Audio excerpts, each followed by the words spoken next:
did it. Oh, he did it. I did it. With no music in the background either. Don't join in on this. What are you doing? Stop it. Stop it.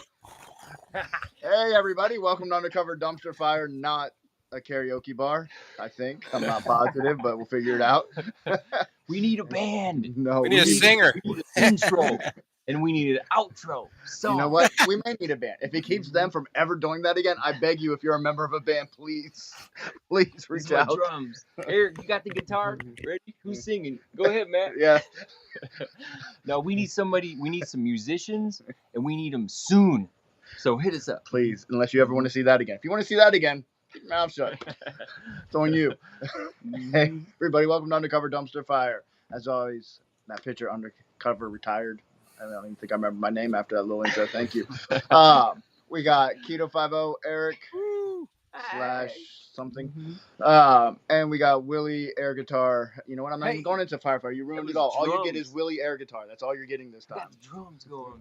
Eric had the guitar. I was going to do the guitar, but then Eric was doing it, so I'm doing the drums. You know what? I'm disappointed about you. He's going to play the saxophone. Ready to go. The air sax. He's going to keep trying, and he's going to keep failing. Air instruments I don't do. He's more a tambourine guy, I think. Yeah. Tambourine. Wait, I can do the bongos. I love the bongos. All right, let me get my smart glasses on now. All right, here we go. Here we go. So we decided tonight we're going to talk about, I kind of came to it because I love the Outer Banks in North Carolina. It's one of my favorite places in the whole entire world. There's a place there, highly recommend. It's called Cape Lookout. It's a federal park. It's gotten a little more man-made, but it used to be, and it still pretty much is, very, very rustic. So there's like one little area of outhouses and that kind of thing, and it's a huge, huge island, like super long. So you can camp out and basically not be around anybody. You got to bring your own water, own food, it's that kind of survival. Yeah, and you have to take a ferry to get there. It's not that you can get there by car or anything like that. Now, if you got a 4-wheel drive, they do have part of the sand where you can ride on and do that. I would always go just take my backpack in the tent and get after it. And let me tell you, that is just the most unbelievable place. So there's my little side note. If you get the chance, go there. It's a great place. Kitty Hawk is in OBX too, exactly, where they learn to fly. Exactly, the Wright brothers at Jockey's Ridge. There it is. And my wife is in the background. You can't see her, but she's making fun of me because I can't talk. But that's cool. Whatever.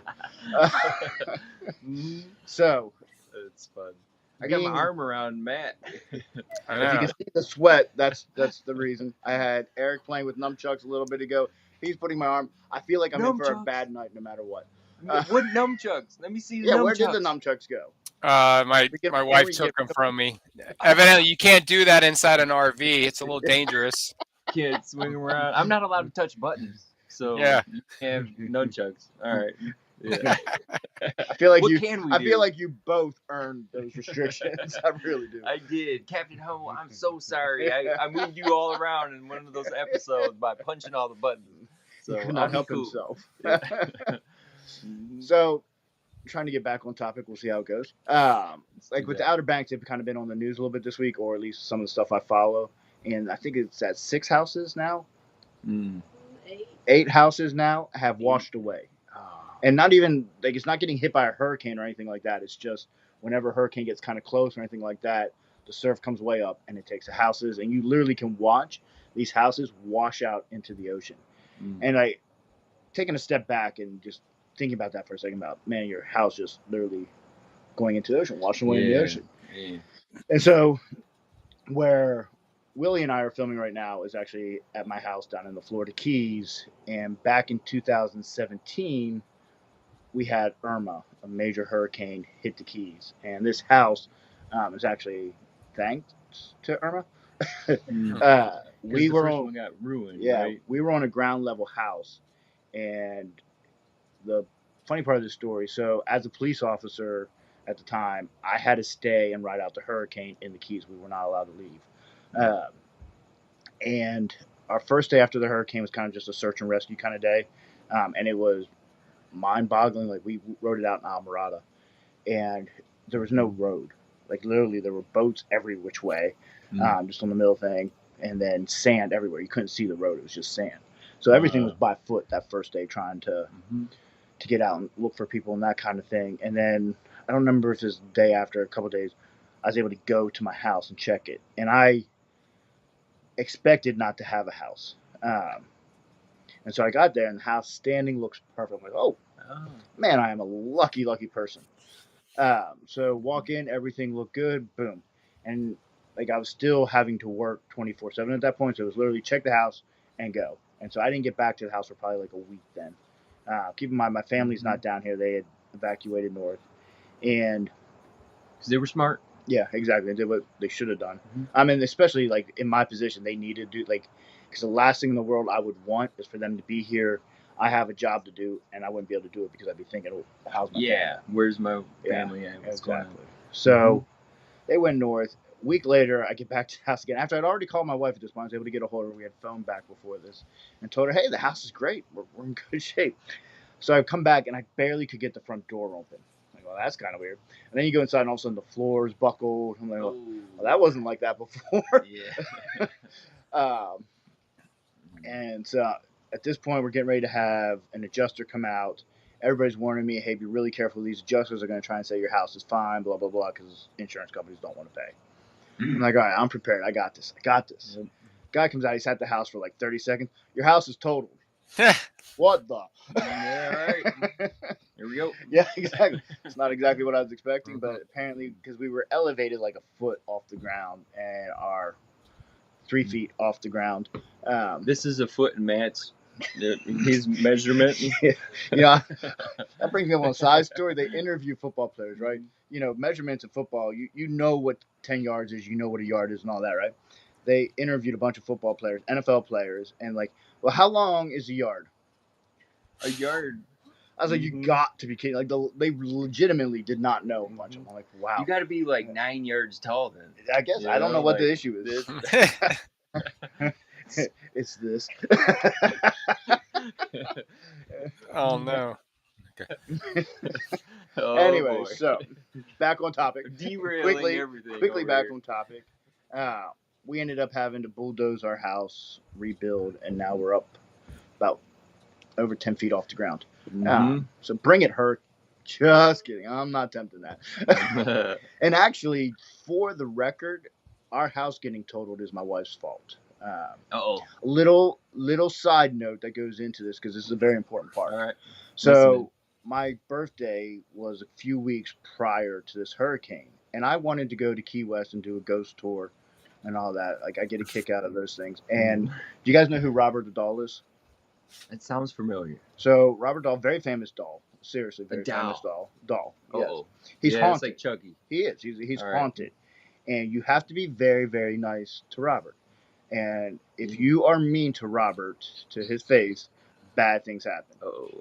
Well, some people like to antagonize and not believe these kind of things and made some smart comment, I think. And next thing I know, we come back and our house gets totaled. You do the math.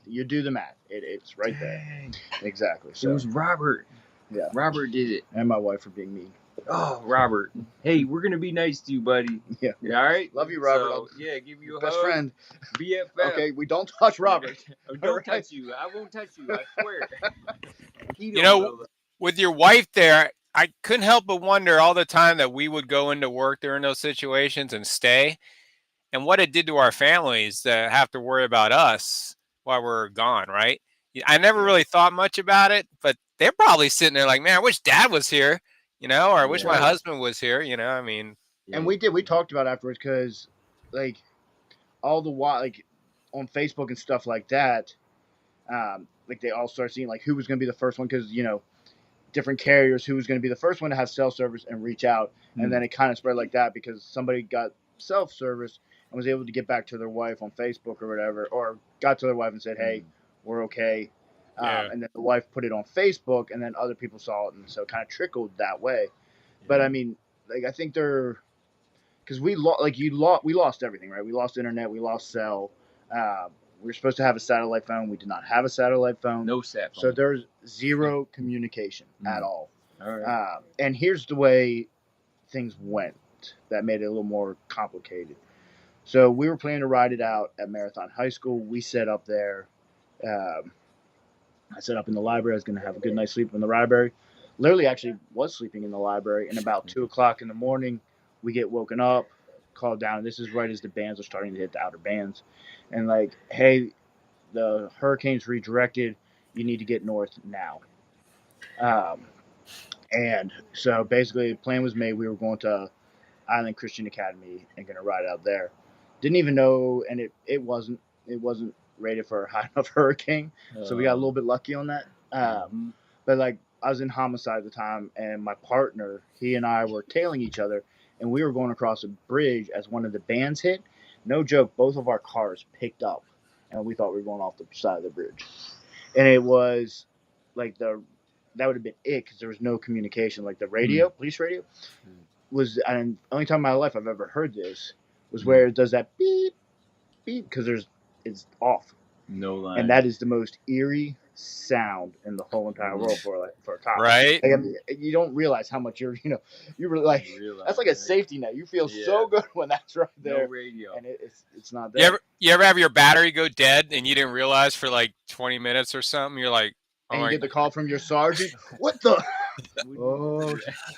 So yeah, that silence is crazy. So.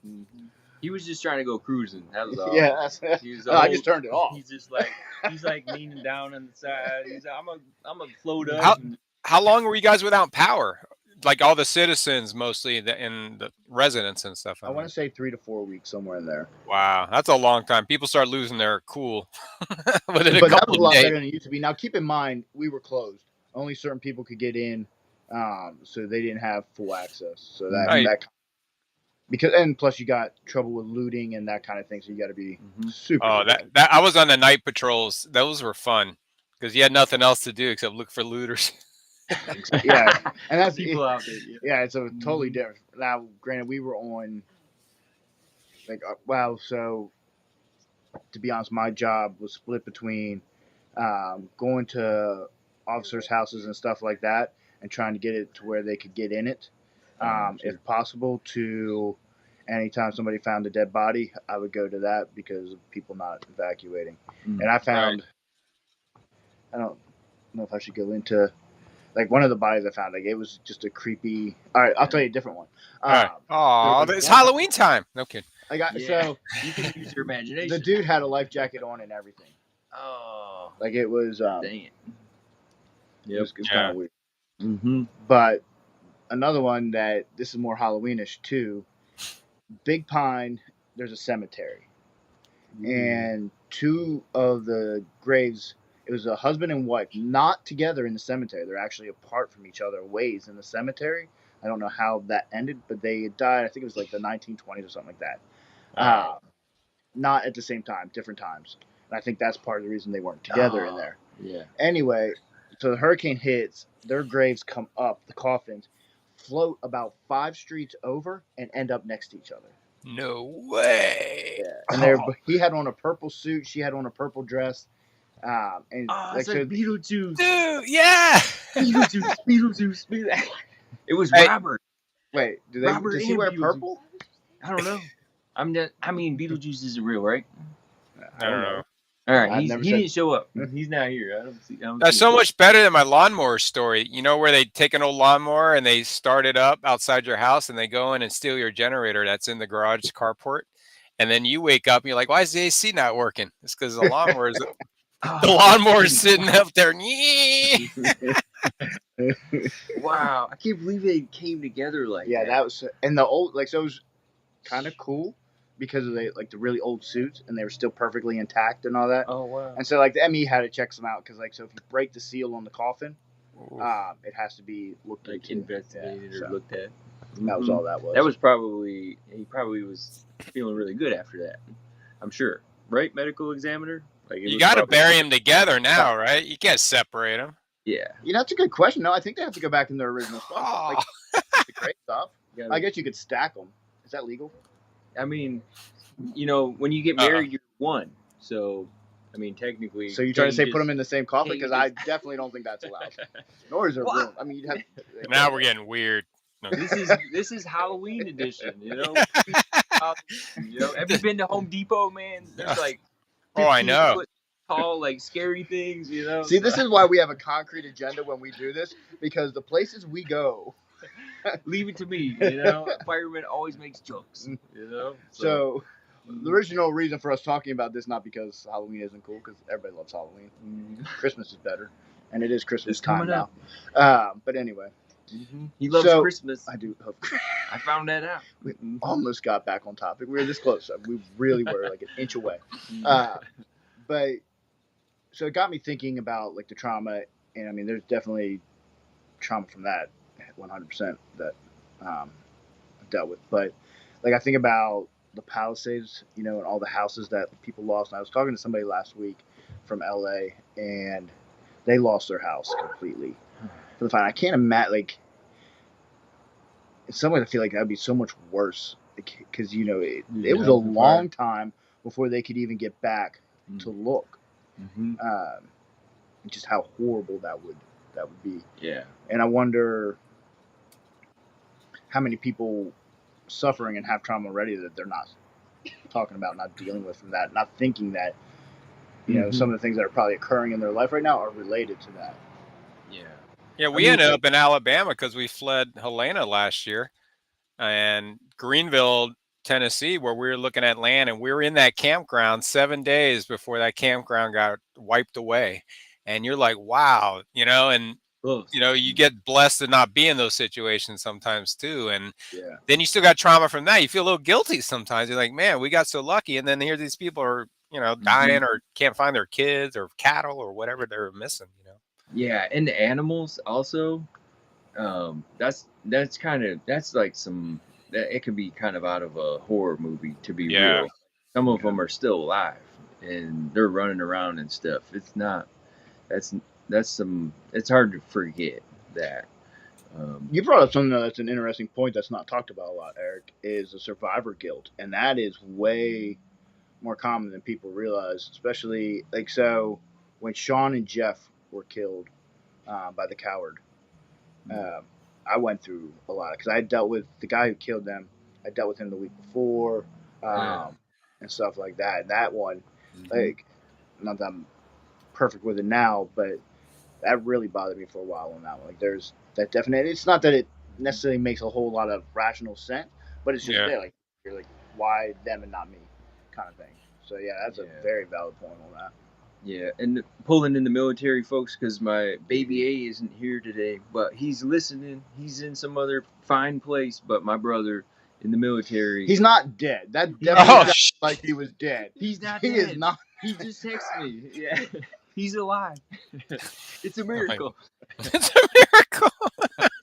So, well, and if you're watching, it's Christmas spirit. Never again. I'm gonna pull in some military stuff, because when I talk to military people, I got 25 combat veterans from the VA in Houston in 1 week, and many of them have survivor guilt, where they were involved in some kind of IED attack or combat engineering. Something went wrong, and they survived, and other people didn't, and they have to wrestle with that. It's a moral injury. It's really hard to unpack. It's hard to talk about. It's hard to make sense of. It's what our military is dealing with every day, and whether they're on the front line or they're in your home, they're still dealing with it. So be mindful of that. Veterans Day is coming up, November 11th. Thank them for what they did, and just be mindful. Not everybody's really came home yet. You know, there's some people that didn't come home at all, and I don't want to bring this thing down, but I do want to honor the military folks that are dealing with survivor guilt, and our hearts go out to you for that. And thank you guys for your service to police. I mean, fire guys have it pretty easy. Yeah. You know, we're sitting in I just found out in the Keys here, there actually is they got a new FEMA grant to build a hurricane safe building here. And so that's cool. And that came from a collective of folks to write a grant and submit for it. And it's just cool to see that, because not everywhere is safe. Not everywhere is ready for a disaster. A lot of places aren't. Yeah, exactly. Yeah. And let me just jump on my counselor soapbox for a second, because I've been working disasters for the last 15 years. And everybody should have a 2-week plan.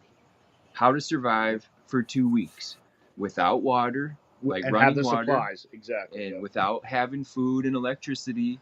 So if you do a little inventory, we can put up some links and everything. I'm not the guru with that. FEMA is actually great. I actually with have that. a list that because There you go. that was part of our when I was in law enforcement. We had to have that list and we had to check it off and make sure we had like, hey, Yep. number one, dry socks. Have so many extra socks that you'd never think of. That is huge. I promise. Yeah. Side note. Dry socks, water, food. Baby wipe. What kind of foods do you guys pack? Baby wipes? Yeah. What do you do? Keto, mostly chocolate bars? Is that it? Me? Back then? No, I always got the little things of vodka. Oh, it's not a hurricane party. Oh, no, I was still... Very popular in the Keys. 12-hour shift is a 12-hour shift. Yeah. Exactly. Yeah, people in Florida throw parties, when there's a hurricane coming. Oh, yeah. Like, booze or whatever, and that's one thing. But to be real, though, you should have a plan. You should have at least 2 weeks worth of food, water. Be prepared to have no electricity. If you can't get out, you should get out if you can. But sometimes it doesn't work like that. And to always be prepared, you don't have to be hyper vigilant. You just have to be vigilant. Prepared. Be ready. That's all. Exactly. I do so my big one is the tuna packets. Like I even do that when I go camping and stuff where I don't have. Yeah. Did you have the jalapeno kind? So my favorite is the hickory smoke. Like I used to just do like the old regular, but crackers. But the jalapeno's not bad. The ranch isn't bad either. Yeah, I mean get an assortment. Yeah, so that way you're not Sam's eating Club. the same thing every day. Hey, it's a perfect time to start a fast. This way you only eat once a day. You trim some body fat. You just gotta stay hydrated. Keep those Gotta minerals. Be a little careful with that because you may be working a lot more than normal, trying to move trees and stuff like that. Not always the best time to fast. Beef jerky. Yep. Beef jerky is a good one. Get your mason jars. Fill it up with strawberries and all that kind of stuff. Whatever you like. I like spicy pickles. What do you like? I mean, nothing. He's going south. Let me bring it back for a minute. Hey, listen, my brother made some spicy pickles. They were made with ghost peppers. Oh. Yeah. Well, I would like that. That would be good. They were great. They were also not great on the way out. That's what I'm saying, man. They were good though. You don't need that during hurricane. Some good stuff. Mm-hmm. Yeah, just be prepared. That's all. If you're living in a place that's prone to wildfire or tornadoes or hurricanes, any place in the United States or in the rest of the world, you should have it prepared. Because we talk about this because people after Irma in the Florida Keys, people shouldn't live in the Florida Keys. All right, I'll tell you what. Name me a spot in this country where you can live and not have any risk of some kind of natural disaster. Mm-hmm. Up north, you got to worry about blizzards, which can be horrifying. You've gone through some Michigan, of that. Fighting fires and blizzards. Where you got icicles hanging off of everything that's not supposed to have icicles on it. Some places on your eyelids. Tornadoes. Oh, those are the ones. Tornadoes and earthquakes scare me because there's no warning. It's just go time. Yeah, we get tornadoes up here near because we're near Huntsville and Nashville, so sometimes they're a little bit north, but the warnings go off, and I'm still like, you said, you don't have that couple days to get ready. Exactly. Mm-hmm. Yep. Hey, you want to see Matt sweat? I thought he was sweating. See, that's so messed up. That's great. We were on topic for a good 5 minutes, and then he goes this. That's traumatic. Okay. Hey, see, I'm just teaching you how humor actually helps. Ready? Hey, I'm not gonna let him back on. Hey, so what are you supposed to do for a tornado anyway? A tornado, you got to hunker down. You got to get. Oh, we have a shelter. Is that the door frame? Yeah, we have an earthquake. We have a shelter because we're in an RV. We can't be in an RV. Oh yeah. Yeah. Yep. So yeah, in a tornado, you should get down and low, and you should get out of your car because cars can fly off. And you don't. I plan on buckling up in the dually, throwing it in drive, and being like that commercial where it fights through the tornado. Now, I'm not an expert, but I watched Twister, so I'm pretty sure I know how to handle this. You got to get one of those drills, Keto. You got to drill down into and hold on, man. What Twister did you watch? I watched the Twister, the newest one, where they have they drill in and they drill down in. It's like some kind of new contraption. See, I saw the original. I kind of had a crush on Helen Hunt. He was thinking about her, and then meanwhile, everyone's surviving, Yeah, but we're joking, but I mean, this stuff is serious. Yeah. And, God forbid, there's also other man-made disasters and things that go on. And so just being prepared is helpful. FEMA has a website that has a disaster preparedness. And first responders, we already know about that. But the thing you don't understand is psychological first aid. So psych first aid is what you do for people in the middle of a disaster. And to be clear, it's all nervous system work. You're giving towels, blankets, you're helping them connect with their loved ones. You're giving them real information. So people are kind of freaked out when, everything. Not kind of. Right. I mean, they're lost. Yeah. Some people have that 1,000-yard stare going on. So you have to get them to sit down and try to eat something and make some phone calls and connect them to their support system. It's very basic. But it's not. Yeah.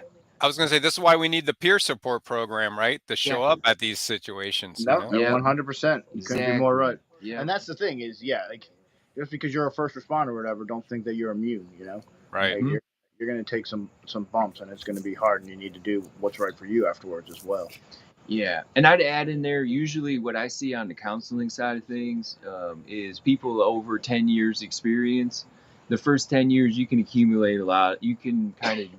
You can hold on to a lot of traumatic stuff, but after a while, mid-career, it starts to implode. That's when you get drinking problems. That's when you start cheating. This guy, crazy stuff, right? What are you talking about, Keto? Are you one of those guys? I was, man. I drank myself to numbness, and kind of started the day all over again. And try not to think about it, And you're right. I'm right about that. Well, mine, that 10 to 12 years, also when I got in that shooting. So everything was just kind of bonkers at that point. But yeah, that's what I did. Mm-hmm. It's with a lot. I mean, we used to go to the pub after a fire, and it was kind of a known thing. Like, oh, got a big fire, we're going to the pub, that kind of thing. Was it hard to find a pub that carried Zimas? I got you with the Zimas. 40-ounce Zimas. Yep. We actually had them like IV, just like paramedics were like, all right, right here, and they just. We joke, but you all know what I'm talking about. Like, if you've ever been to a firefighter conference, let's see, it was FDIC. I don't know, Eric, if you guys got it, so like on night shift, the next morning it was called choir practice. Yeah, you go to choir practice was. Oh. Yeah, that's not what you were doing, though. Oh, yeah, no, exactly. I mean, alcohol depresses your nervous system, so it makes sense. If you get all amped up, you have some drinks, it brings you back down. But the problem with eventually you do that enough times, it doesn't work, and then your body will actually start to have anxiety because you haven't had a drink. So now we're going to create our own weather, just like fire can. You get a big enough fire, it'll actually create its own weather. Yeah. And so that's what alcohol does. So we got to be careful with it. I always just say don't drink more than you normally do. But some people drink a lot. I was going to say. So depending on. So we can't always use that. You got to have other tools. You can't not have that as your number one thing. Yep. And we got to get away from that. And unfortunately, it's kind of part of the culture, and we're trying to change that. So, exactly. Hey, I'm going to cut us off there because we're almost out of time, and I realized something. We just did this. We did it on a new night, and we're only doing 30 minutes. And we forgot to talk about that part of it at all. We just jumped right. Oh, yeah, who cares? This is the outro song. What's up? Ready? Eric, get your guitar going. Eric, don't do it. I'm going. I thought I was on drums. Okay. I got the drums. I don't like playing air guitar, man. Mm-hmm. I'm trying to look for something in here. I don't have anything. Hoping you were looking for a blackout switch for him that all of a sudden just cuts him out. No, we cut to 30 minutes because we want to be relevant. We don't want to be competing with NFL football on Sunday night. Go Giants. Where'd that come from? Go Detroit Lions. That gave me depression for like 30 years. Well, at least they're making up for it right now. How do you think I'd feel? Barry Sanders, come back, man. You can win. I promise. Well, I got shout out there. Let's go Seminoles tomorrow night. Big game against those stinking Hurricanes. Hurricanes don't blow. They suck. Woohoo! So if you want to put money on that game after we go off of here.